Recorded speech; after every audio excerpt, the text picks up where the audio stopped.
नमस्कार दोस्तों, मैं दीपा चौधरी एक बार फिर से आपका अपने प्लेटफॉर्म कॉम्पिटिटिव हिंदी क्लासेज में बहुत बहुत स्वागत करती हूँ। प्रतिज्ञा बैच के अंतर्गत ये हमारी आज की दूसरी क्लास है और इस क्लास में हम क्वेश्चंस 26 से स्टार्ट करेंगे, क्योंकि 25 क्वेश्चन हम कल के क्लास में कंप्लीट कर चुके हैं। 25 क्वेश्चन जो हैं हमारे ये कंप्लीट हो चुके हैं कल वाली क्लास में। और आज की क्लास को शुरू करने से पहले बस मैं आपको एक छोटी सी इन्फॉर्मेशन दूंगी कि अगर कोई भी बच्चा जो आज ही हमारी क्लास ले रहा है, जो क्लास में नया है, आज जिसका पहला क्लास है, तो बेटा अगर आप DSSB TGT PGT previous year questions को करना चाहते हैं, हमारे चैनल पर सारे क्वेश्चंस प्रीवियस ईयर के कंप्लीट कराए जा चुके हैं। वहाँ प्लेलिस्ट बनी हुई है चैनल पर एक, जिसका नाम है DSSB TGT PGT previous year question. तो उसमें मैंने आपको TGT और PGT दोनों पेपर कराए हैं 2014, 15, 18 और 21 के सारे सेट। करीब करीब आपका 3900 क्वेश्चंस की सीरीज़ हमने यहाँ पर कंप्लीट की है। ठीक है, तो जिस भी बच्चे को लेनी है वो चैनल पर जाकर ये वाली क्लास को ले सकता है। सीक्वेंस में सारी क्लासेज अवेलेबल हैं। आज की क्लास को शुरू करते हैं। सेकंड क्लास होगा हमारा प्रतिज्ञा बैच के अंतर्गत ये। तो चलिए क्वेश्चन नंबर 26, धर्मदास किसके शिष्य थे? राइट आंसर होगा कबीरदास जी के शिष्य थे धर्मदास जी। और कबीरदास जो हैं ये धर्मदास कबीरदास के शिष्य थे। और यहाँ पर कुछ गुरु और कुछ शिष्य को दिए गए हैं, तो इनको देख लेते हैं। तुलसीदास जी के गुरु की बात करते हैं, नरहरियानंद एवं शेष सनातन इनके गुरु का नाम था। कबीरदास की बात करें तो रामानंद इनके गुरु हैं। और सूरदास जी की बात करते हैं तो वल्लभाचार्य जी इनके गुरु हैं सूरदास जी के। धर्मदास की बात करते हैं तो कबीरदास जो हैं ये धर्मदास जी के गुरु हो जाएंगे। क्वेश्चन 27, भारत में आर्य भाषा का आरंभ कब हुआ? भारत में आर्य भाषा का आरंभ जो है हमारा 1500 ईस्वी में होता है। कब होता है? 1500 ईस्वी के आसपास माना जाता है। देखिए आगे यहाँ पर बताया जाता है कि 1500 ईस्वी के आसपास भारत में आर्य भाषा का आरंभ हुआ। और प्राचीन भारतीय आर्य भाषा काल इसको देखते हैं तो ये 1500 ईस्वी से ईसा पूर्व से लेकर 500 ईसा पूर्व तक है। और मध्यकालीन भारतीय आर्य भाषा काल 500 ईसा पूर्व से 1000 ईस्वी तक। आधुनिक भारतीय आर्य भाषा काल 1000 ईस्वी से लेकर आज तक। क्वेश्चन 28, द्वंद्व गीत किसका काव्य संग्रह है? द्वंद्व गीत तो ये हमारा जो है द्वंद्व गीत रामधारी सिंह दिनकर। Right answer. इसकी व्याख्या को देखते हैं।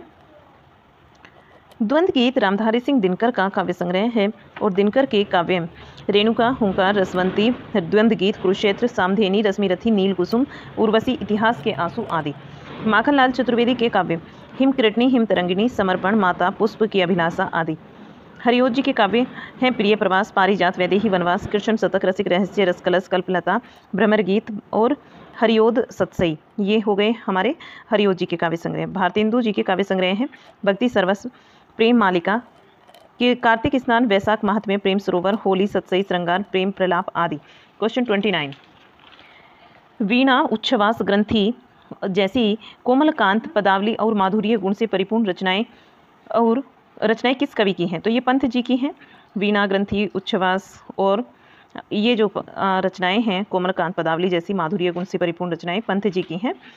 यहाँ देखिए ये रचनाएं पंत की हैं। और पंत को सुकुमार, प्रकृति का सुकुमार कवि कहा जाता है। पंत की कविताओं को 4 श्रेणियों में बांटा गया है। छायावादी श्रेणी के अंतर्गत उच्छ्वास, ग्रंथि, वीणा, पल्लव, गुंजन आती हैं। प्रगतिवादी श्रेणी के अंतर्गत आती हैं युगांत, युगवाणी और ग्राम्या। अचिंत्य अंतःश्चेतना, स्वर्ण किरण, स्वर्ण धुली, युगपथ इसके अंतर्गत आती हैं। नव मानवतावादी उत्तरा, कला, बूढ़ा चांद, कला और बूढ़ा चांद, अतिमा तथा लोकायतन और चिदम्बरा ये आती है नव मानवतावादी के अंतर्गत। क्वेश्चन 30, किस रचनाकार ने अपना जन्म दिन वसंत पंचमी के दिन मनाना घोषित किया था? कौन से रचनाकार हैं वे? सूर्यकांत त्रिपाठी निराला जी हैं, जिन्होंने अपना जन्मदिन वसंत पंचमी के दिन मनाना घोषित किया था। सूर्यकांत त्रिपाठी निराला ने अपना जन्मदिन वसंत पंचमी के दिन मनाना घोषित किया। और इनका जन्म 1899 ईस्वी में वसंत पंचमी के दिन हुआ था। इन्होंने उस दिन को आधार मानकर अपना जन्मदिन वसंत पंचमी को घोषित किया। निराला की प्रमुख काव्य रचनाएं हैं अनामिका, परिमल, गीतिका, तुलसीदास, कुकुरमुत्ता, अणिमा, बेला, नैपत्य, आरचना, आराधना, गीत कुंज, संध्या, कांकली। अनामिका में संकलित प्रमुख कविताएं हैं सरोज स्मृति, सम्राट एडवर्ड की प्रति, प्रेयसी, राम की शक्ति, पूजा, रेखा, तोड़ती पत्थर, यही सच है, काव्य के प्रति संग्रह, परिमल और में संग्रहित कविताएं, अधिवास, जूही की कली, बादल राग और विधवा भिक्षुक, संध्या सुंदरी तथा पंचवटी। क्वेश्चन 31 को देखिए। वह इष्ट देव के मंदिर इसी, वह दीप शिखा सी शांत भाव में लीन, वह टूटे तारों की लता सी दीन दलित भारत की विधवा है। किस कवि की पंक्तियां हैं? ये पंक्तियां सूर्यकांत त्रिपाठी निराला की हैं। निराला के विधवा कविता से ये पंक्तियां हैं। विधवा कविता परिमल में संग्रहित है और सूर्य सुमित्रानंदन पंत प्रमुख छायावादी कवि हैं। इनके प्रमुख छायावादी, इनकी जो प्रमुख पंत जी की कविताएं हैं छायावादी, वे अभी भी देखी हैं हमने। उच्चवास ग्रंथि वीणा पल्लव गुंजन, ये इनकी छायावादी कविताएं हैं। जयशंकर प्रसाद की प्रमुख रचनाएं उर्वशी, वन मिलन, प्रेम राज्य, अयोध्या का उद्धार, शोकोच्छवास, वर्ष वाहन, कानन, कुसुम, प्रेम पथिक, करुणालय, महाराणा का महत्व, झरना, आंसू, लहर, कामायनी, रामधारी सिंह दिनकर स्वच्छंद काव्यधारा के कवि हैं और इनकी प्रमुख कृतियां हैं प्रणभंग, रेणुका, हुंकार, रसवंती, द्वंद्व गीत, कुरुक्षेत्र, रश्मि रथी, उर्वशी आदि। दिनकर को समय, सूर्य और अधैर्य का कवि कहा जाता है। ये चीज़ इंपॉर्टेंट है, यहाँ इसको नोट डाउन करेंगे। क्वेश्चन 32, निहार रश्मि काव्य संग्रह किस रचनाकार की है? कौन सी रचनाकार है जिनके ये काव्य संग्रह हैं निहार रश्मि? तो ये है महादेवी वर्मा जी के। राइट आंसर क्या बनेगा? महादेवी वर्मा। यहाँ देखिए निहार तथा रश्मि काव्य संग्रह महादेवी वर्मा का है और महादेवी वर्मा की रचनाएं हैं। महादेवी वर्मा जी की निहार, रश्मि, निर्जा, संध्या, गीत लिखने में जैसी सफलता महादेवी जी को प्राप्त हुई है वैसी किसी अन्य को नहीं हुई। सुभद्रा कुमारी चौहान राष्ट्रीय सांस्कृतिक काव्यधारा की कवित्री हैं।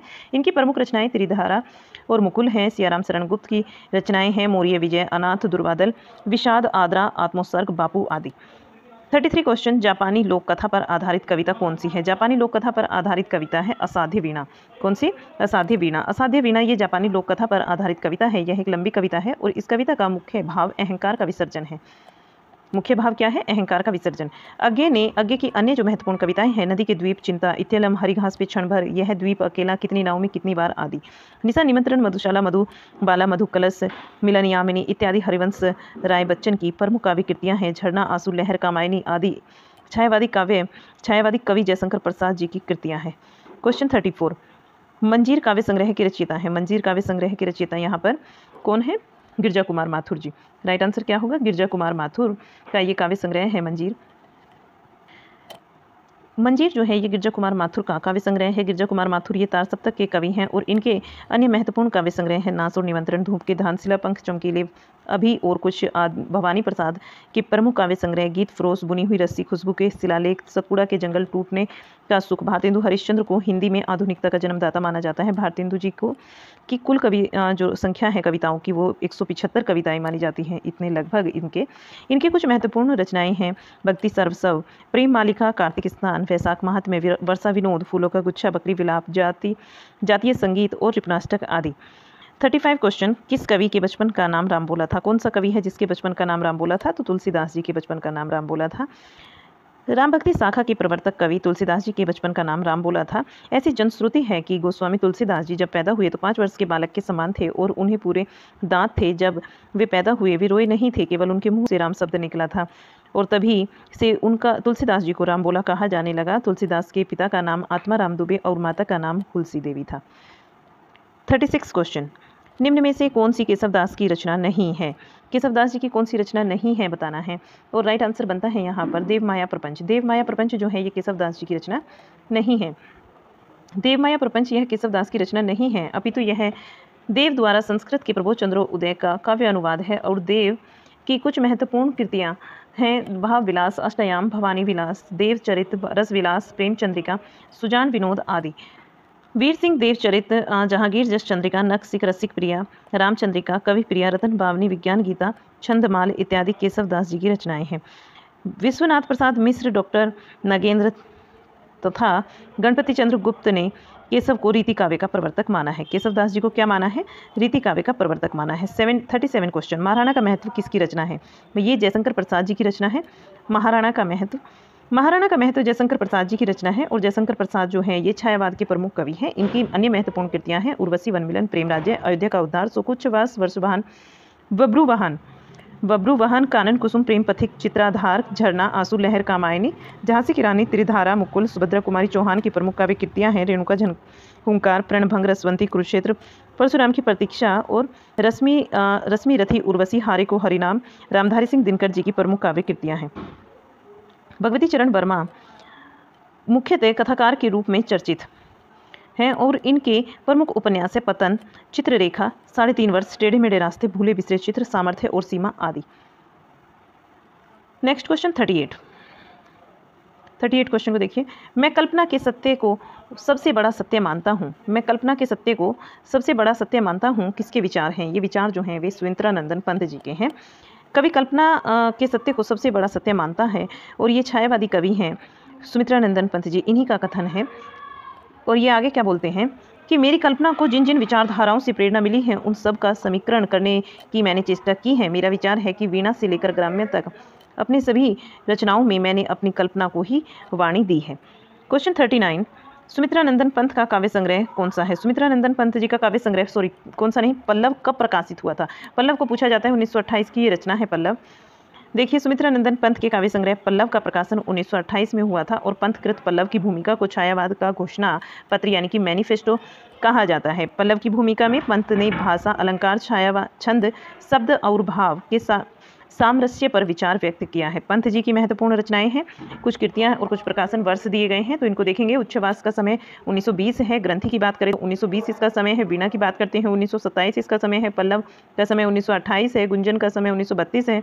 युगांत का समय युगांत का है 1936। ग्राम्य की बात करें तो ग्राम्य का 1940 हो जाता है और युगवाणी का समय जो है वो 1939 है। कला और बूढ़ा चांद की बात करते हैं तो 1959 इसका समय है। क्वेश्चन 40, हिंदी का संबंध किस भाषा परिवार से है? हिंदी का संबंध बताना है, कौन से भाषा परिवार से? बहुरूपीय भाषा परिवार से हिंदी का संबंध है। हिंदी का संबंध बहुरूपीय भाषा परिवार से है और बहुरूपीय भाषा परिवार को इंडो ग्रीक जर्मन आर्य परिवार तथा भारत हित्ती परिवार भी कहा जाता है।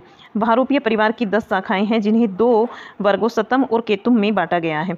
सतम वर्ग में ही भारत ईरानी आर्य भाषा आती है। डॉक्टर गियर्सन ने भारत ईरानी को 3 उपवर्गों में बांटा है, ईरानी, इरद, दिरद। ईरानी, दिरद और भारतीय आर्य भाषा कौन कौन सी है? ईरानी, दिरद और भारतीय आर्य भाषा। 41 क्वेश्चन, अर्धमागधी से निकली आधुनिक भाषा कौन सी है? 41 क्वेश्चन, अर्धमागधी से निकली आधुनिक भाषा कौन सी है? तो पूर्वी हिंदी है, जो कि अर्धमागधी अपभ्रंश से निकली है, वो पूर्वी हिंदी है। और इसकी व्याख्या, अर्धमागधी से निकली आधुनिक भाषा पूर्वी हिंदी है और अर्धमागधी प्राचीन काल में मगध की साहित्यिक एवं बोलचाल की भाषा थी। जैन धर्म के 24वें तीर्थंकर महावीर स्वामी ने इसी भाषा में क्या अपने धर्मोपदेश दिए थे। अर्धमागधी ये पूर्वी हिंदी के अंतर्गत आती है। पूर्वी हिंदी यानी अर्धमागधी अपभ्रंश से ही निकली हुई है और पूर्वी हिंदी के अंतर्गत 3 बोलियां आती हैं, बघेली और छत्तीसगढ़ी। क्वेश्चन 42, संस्कृत के तत्सम शब्द के हिंदी में परिवर्तित रूप को क्या कहते हैं? तद्भव कहते हैं। संस्कृत के तत्सम शब्दों के हिंदी में परिवर्तित रूप को तद्भव कहते हैं। कुछ संस्कृत के शब्द और कुछ तद्भव शब्द हिंदी के यहाँ दिए गए हैं, तो इनको जरूर देखिएगा। वत्स बच्चा, अहम को मैं बोलते हैं तद्भव में, वचन को बोली, अर्ध को आधा और प्रिय को पिया या फिर पिय। उत्पत्ति की दृष्टि से शब्द के 4 भेद होते हैं, तत्सम, तद्भव, देशज और विदेशज। जिन शब्दों के खंड ना हो उन्हें रूढ़ कहते हैं, जैसे कि नाक, कान, पीला, झट पर। देशज वे शब्द हैं जिनकी उत्पत्ति का पता नहीं चलता है और ये अपने ही देश में बोलचाल में बने हैं, इसीलिए इन्हें देशज कहा जाता है। जैसे कि कटरा, जैसे कि ठुमरी और कटोरा, चराग तथा खखरा और पगड़ी। ये शब्द जो हैं जिनकी उत्पत्ति का हमें मालूम नहीं है कहाँ से हुई है, उनको देशज बोला जाता है। 43 क्वेश्चन, कौन से बादशाह ने अपनी मुद्राओं पर देवनागरी लिपि को समुचित स्थान दिया था? तो वे है शेरशाह सूरी। Right answer Sher Shah Suri. शेरशाह सूरी ने अपनी मुद्राओं पर देवनागरी लिपि को समुचित स्थान दिया था। सूत्र के लिए फारसी के फरमान फारसी और देवनागरी लिपि में समान रूप से लिखे जाते थे। देवनागरी लिपि में लिखित हिंदी परिपत्र सम्राट अकबर के दरबार से निर्गत प्रचारित किए जाते थे। हिंदी भाषा देवनागरी लिपि में, अंग्रेजी भाषा रोमन लिपि में और उर्दू भाषा जो है फारसी लिपि में लिखी जाती है। भारत के प्राचीन शिलालेखों में 2 लिपियां मिलती हैं, ब्रह्मी लिपि और खरोष्ठी लिपि। क्वेश्चन 44, निम्नलिखित विकल्पों में से उस विकल्प का चयन कीजिए जो अखंड शब्द का पर्यायवाची नहीं है। जो अखंड का पर्यायवाची नहीं है, नहीं में आंसर देना है, तो अनंत जो है वो अखंड का पर्यायवाची नहीं होता। अनंत जो है वो अखंड का पर्यायवाची नहीं होता। तो कुछ पर्यायवाची शब्द दिए गए हैं, इनको देखते हैं। अखंड शब्द अनंत का पर्यायवाची नहीं है। कुछ शब्द और इनके पर्यायवाची दिए गए हैं, जैसे कि अखंड है, इसका पूर्ण होता है, समस्त होता है, संपूर्ण होता है, अविभक्त, समूचा और पूरा होता है पर्यायवाची शब्द, यानी कि इसके समानार्थी शब्द। और गधा का क्या होता है? खर, गिरधव, रासव, बेशर, चक्री वाहन, धूसर। अगर बात करें सरस्वती की, तो सरस्वती के होते हैं भारती, वाक, वागीश, वीणा, पाणी और हंसवाहिनी। सुंदर की बात करें तो रुचिर, चारु, रम्य, रमणीक और चिताक्षर, ललित, ये होते हैं सुंदर के। चित्ताकर्षक यानी कि चित्त को आकर्षित करने वाला। पंडित की अगर बात करें हैं तो सुधी, कोविद, बुद्धि, धीर, प्रज्ञा और विचक्षण। समूह की बात करते हैं तो वृंद, गण, संध और पुंज, दल, टोली तथा जत्था इसके अंतर्गत आ जाते हैं। 45 क्वेश्चन, आधुनिक भारतीय आर्य भाषाओं का विकास किससे हुआ है? आधुनिक भारतीय आर्य भाषाओं का विकास अपभ्रंश से हुआ है। राइट आंसर अपभ्रंश बनेगा। भारतीय आर्य भाषा समूह को कालक्रम की दृष्टि से 3 वर्गों में बांटा जाता है। प्राचीन भारतीय आर्य भाषा ये 1500 ईसा पूर्व से 500 ईसा पूर्व मानी जाती है। मध्यकालीन आर्य भाषा की बात करें तो 500 ईसा पूर्व से 1000 ईस्वी तक मानी जाती है। आधुनिक भारतीय आर्य भाषा की बात करते हैं तो 1000 ईस्वी से अब तक। आधुनिक भारतीय आर्य भाषा के विकास को नीचे तालिका से भी समझाया जा सकता है, जैसे कि कुछ अपभ्रंश दिए गए हैं और आधुनिक भारतीय आर्य भाषाएं। तो सोर्स यानी अपभ्रंश के अंतर्गत 3 भारतीय आर्य भाषा आती हैं, जैसे कि भारतीय आधुनिक भाषाएं जिसमें आपकी पश्चिमी हिंदी आती है, राजस्थानी, पहाड़ी और गुजराती। ये चारों जो भारतीय भाषाएं हैं चारों ये इसके अंतर्गत आती हैं, सोर्स यानी अपभ्रंश के अंतर्गत। पैसाची की बात करते हैं तो लहंदा और पंजाबी भाषा इसके अंतर्गत आएगी, और ब्राचड़ की बात करें तो सिंधी इसके अंतर्गत आ जाती है। महाराष्ट्रीय अपभ्रंश की बात करते हैं तो मराठी आ जाती है। मागधी अपभ्रंश की बात करते हैं तो बिहारी, बांग्ला, उड़िया, असमिया इसके अंतर्गत आती है। अर्धमागधी के अंतर्गत आती है पूर्वी हिंदी। 46 क्वेश्चन, नीचे दिए गए शब्द का संधि विच्छेद वाला विकल्प पहचानिए। अंतर्धान का क्या होता है? अंत है धनधान, जहां विसर्ग को रह हो जाता है। विसर्ग को रह किस कंडीशन में होता है? ये संधि वाले क्लास में भी मैंने आपको बताया और यहाँ पर भी देख लीजिए। अंतर्धान शब्द का संधि विच्छेद अंत है धनधान होगा। यह विसर्ग संधि का उदाहरण है, और यदि विसर्ग के पहले ए और आ को छोड़कर कोई दूसरा स्वर आए और विसर्ग के बाद कोई स्वर हो, या किसी वर्ग का तीसरा वर्ण, चौथा वर्ण और पंचम वर्ण हो, या फिर य, र, ल, व, ह हो, तो विसर्ग के स्थान पर र हो जाता है। क्या क्या हो? अगर तीसरा है, चौथा, पांचवा वर्ण है किसी भी वर्ग का, या फिर कोई स्वर है और या ये, रे, ले, वे और है, तो विसर्ग का क्या हो जाता है? र हो जाता है। जैसे कि नीधन झर, निर्झर, दूधन गंध, दुर्गंध, नीधन गुण, निर्गुण, तो विसर्ग को क्या हो रहा है? र। दूधन आत्मा, दुरात्मा। 47 क्वेश्चन, हिंदी शब्द का संबंध संस्कृत के किस शब्द से जाना जाता है?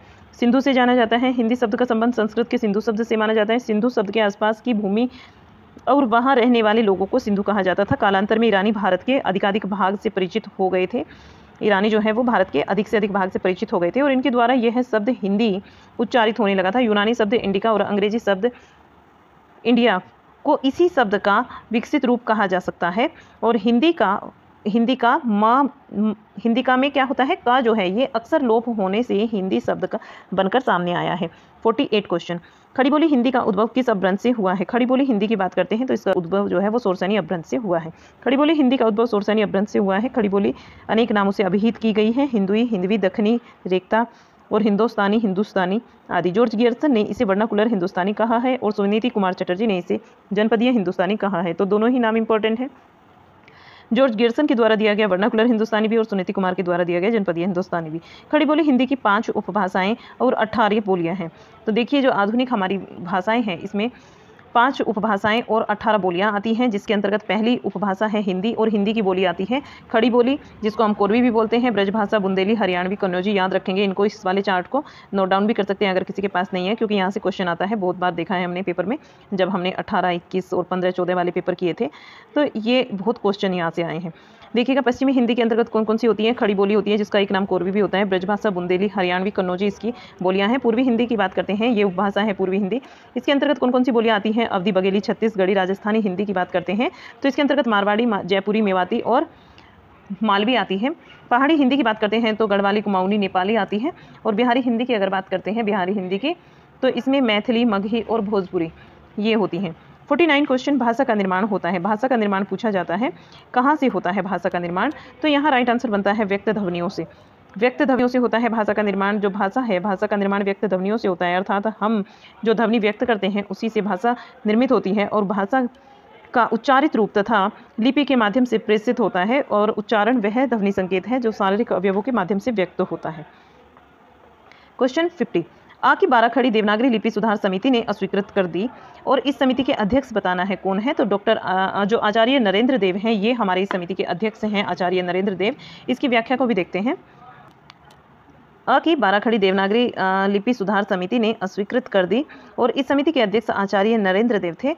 सर्वप्रथम बाल गंगाधर तिलक ने फाट बनाकर देवनागरी लिपि सुधार का आरंभ किया और सर्वप्रथम सावरकर बंधुओं ने अ की 12 खड़ी तैयार की तथा महात्मा गांधी के हरिजन सेवक में इसका प्रयोग हुआ है। सर्वप्रथम डॉक्टर श्याम सुंदर दास ने पंचमा अक्षर के स्थान पर अनुस्वार का प्रस्ताव रखा। सुनीति कुमार चटर्जी ने कतिपय परिवर्तनों के साथ देवनागरी लिपि के स्थान पर रोमन लिपि को स्वीकार कर लेने का सुझाव दिया है। तो रोमन लिपि को सुधार करने का सुझाव किसने दिया गया? ये यूपी टीजीटी में एक बार पूछा गया था, तो ये दिया था हमारा सुनीति कुमार चटर्जी ने।